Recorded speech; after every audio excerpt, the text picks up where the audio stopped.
Shalom Adonai, bom dia.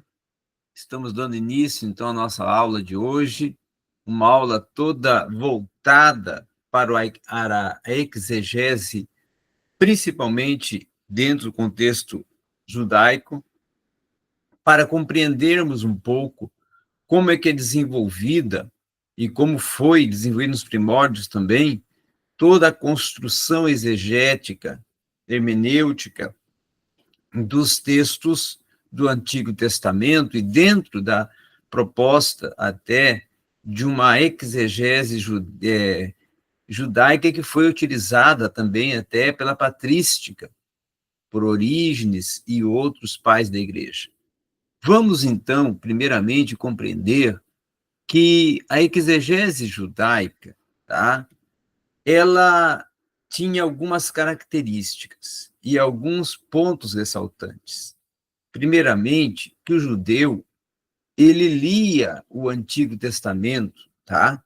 Dentro de um contexto de uma tradição. Ele era muito propenso à observância da tradição. E com isso havia também a essência, não é? Da sua religião, da sua prática de religiosidade, né? E então ele lia a Torá escrita à luz da Torá oral. Por exemplo, Moisés recebia a Torá desde o Sinai e transmitia a Josué, e Josué aos anciãos, e os anciãos aos profetas. Os profetas transmitiam aos homens, e é também estes a grande assembleia, que no caso era todo o contexto que estava envolvido, inserido na sinagoga. Tá? Então, ao primeiro ponto, e ao primeiro aspecto, ao primeiro sentido de referência exegético, já existia, dentro da época de Cristo, e isso é bom ressaltar, essa leitura do Antigo Testamento na sinagoga, através até de um conjunto paralelo que eles faziam com a leitura das tradições orais dos rabinos judaicos, certo? Até para dar uma continuidade, um prosseguimento aquele desenvolvimento do estudo, aquele desenvolvimento da aplicabilidade de todo um contexto das tradições judaicas que ia passando de geração para geração. E aí, dentro disto, surge em Alexandria, tá, a influência dos pensadores gregos, que seriam os pensadores alexandrinos, que já seriam os pais da igreja, dentro do contexto da patrística. E aí, com os diferentes métodos filosóficos que vão incidir de uma maneira significativa dentro dos métodos de interpretação da Bíblia, até para encontrar a história dentro do período pré-alexandrino, e esse, por sinal, é capitaneado por Fílon, quem vai rechaçar o sentido literal da Escritura, quem vai produzir, por exemplo, a expressão da indignidade para com a divindade e das até as inacetitudes, não é, que nós podemos colocar históricas, que são dificuldades como qualquer outras que vão surgindo, tá? Então, em tais casos, podemos dizer que recorrer à alegoria, como eles recorriam e como eles praticavam dentro das suas hermenêuticas e exegeses dos textos, era uma forma, uma proposta de método exegético oriundo de Fílon de Alexandria, que fundamentalmente desenvolvia com isso uma apologética. Tá? Era uma exegese, então, do Antigo Testamento que estava de acordo ou paralela com a filosofia grega. E esse método alegórico, ele também se desprendia de um racionamento filosófico grego que era aplicado no Antigo Testamento. Então, a aplicação natural, a origem, as interpretações dos oráculos, até partindo da poesia de Homero, né, que Homero foi o grande, vamos dizer assim, responsável pela formação didático-pedagógica dos jovens dentro do contexto da Grécia antiga, Grécia clássica, que foi muito tempo conduzida dentro de uma formação poética, e até vamos poder dizer aqui lírica, não é? Que era uma proposta de Homérico, ou de Homero, melhor dizendo. Então, esse método alegórico, ele permitia que se cresce, que se alcançasse uma coincidência de uma tradição antiga com a nova situação que era a nova mentalidade. E aí os pais da igreja, eles se serviram, se adotaram desse método até para interpretar o próprio Antigo Testamento. E aí é por isso que Orígenes vai se tornar um dos maiores exegetas voltados a utilizar o método alegórico, dentro da escola alexandrina, que era uma escola propensa ao método alegórico, porque era, vamos dizer assim, a sua via motriz exegética, tá? E também os textos que consideravam-se obscuros dentro do Antigo Testamento, eles utilizavam o método alegórico. Então, o método da exegese alegórica, ele era, de certo modo, uma prolongação desse método e do tempo que o método exegético judaico, que era propenso à tradição, fosse desenvolvido, fosse aplicado. Então, fazia um paralelo entre tradição e alegoria para interpretar muitos textos dentro do contexto não só veterotestamentário, mas também neotestamentário. Quando chegamos, já mais à frente, lá próximo já do período da Reforma Protestante, Idade Média Alta, não é?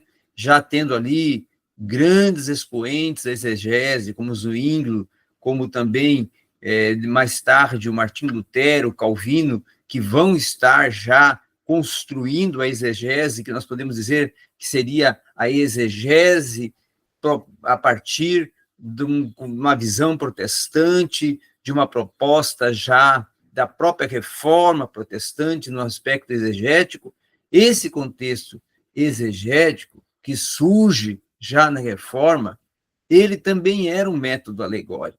Era uma proposta exegética da reforma eliminar a tradição interpretativa dos concílios, mas voltar-se a um estudo da Bíblia com uma aproximação exclusivamente escritural. Então, a reforma insistia na ideia, os reformadores principalmente, da Bíblia ser entendida, compreendida como a viva voz de Deus, presente em a obra do seu Filho. E os reformadores, Martim Lutero, o João Calvino, o Zwinglio, eles rechaçavam o método medieval alegórico-filosófico como um grande axioma da reforma dentro da proposta da sola scriptura, que se convertia, nesse aspecto, a uma parte de defender a autoridade da Bíblia Sagrada e postular um texto mais elucidativo para o povo.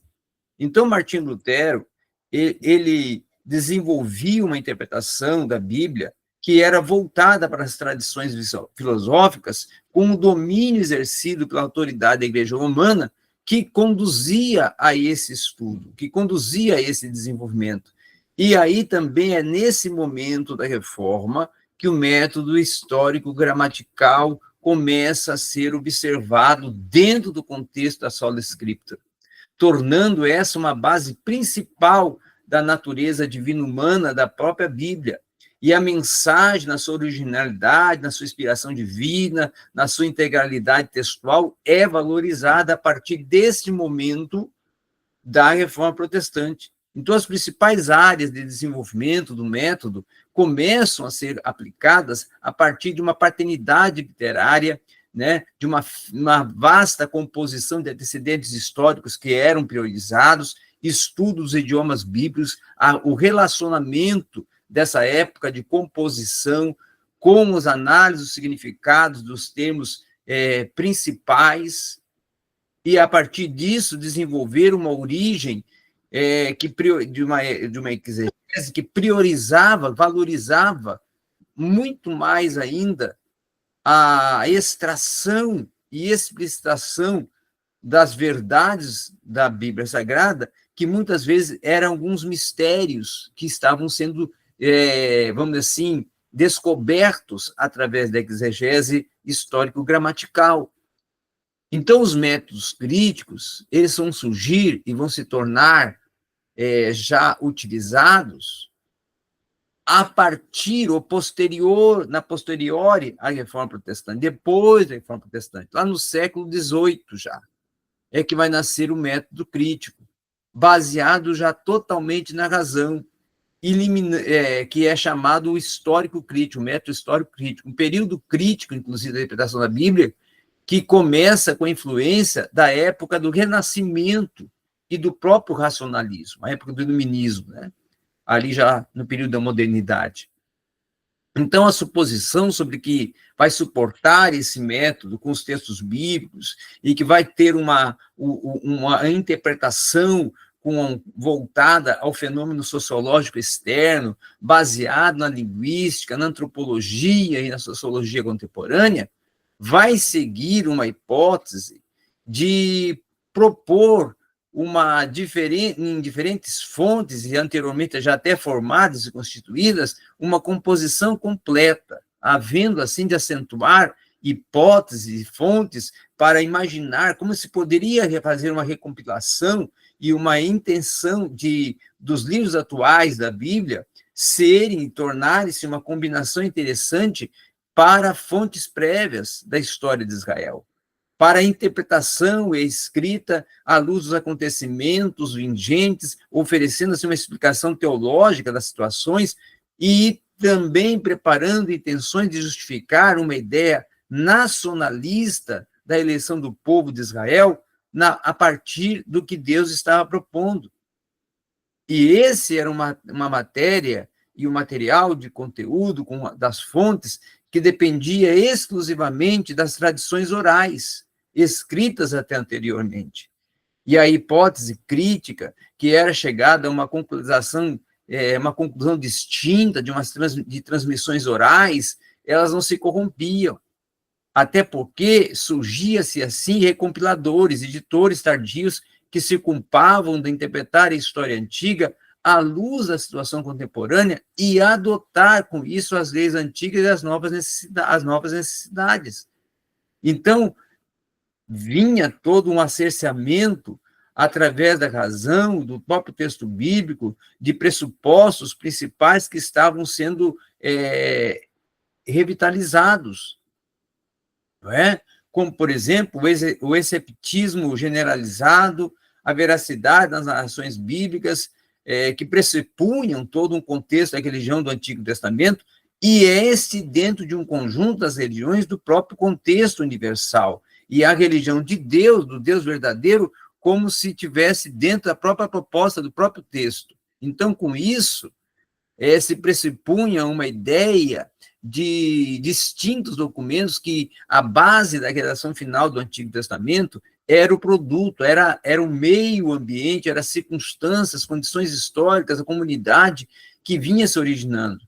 E isso se pressupunha a partir da religião de Israel, uma evolução gradual das formas primitivas e de outras que ainda eram muito mais avançadas, como fontes que seriam documentos escritos com extratos primeiros, com as recompilações finais, que estariam relacionadas dentro de extratos últimos de um processo social da religião de Israel. Portanto, havia uma generalização sobre todas as atividades, sobre as caracterizações da própria religião dentro do contexto bíblico.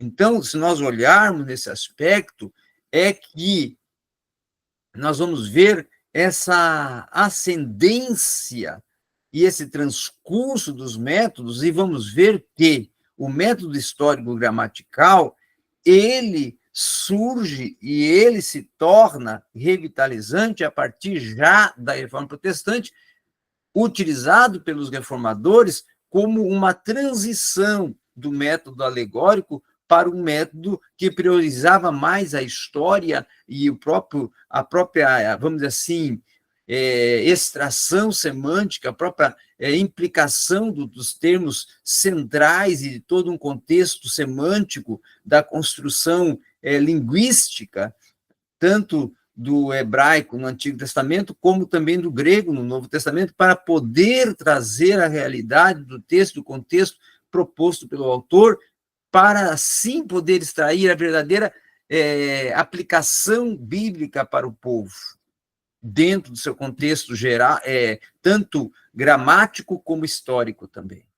E aí é que começa a se encaixar essa exegese até que a proposta da sola escritura da Reforma Protestante, certo?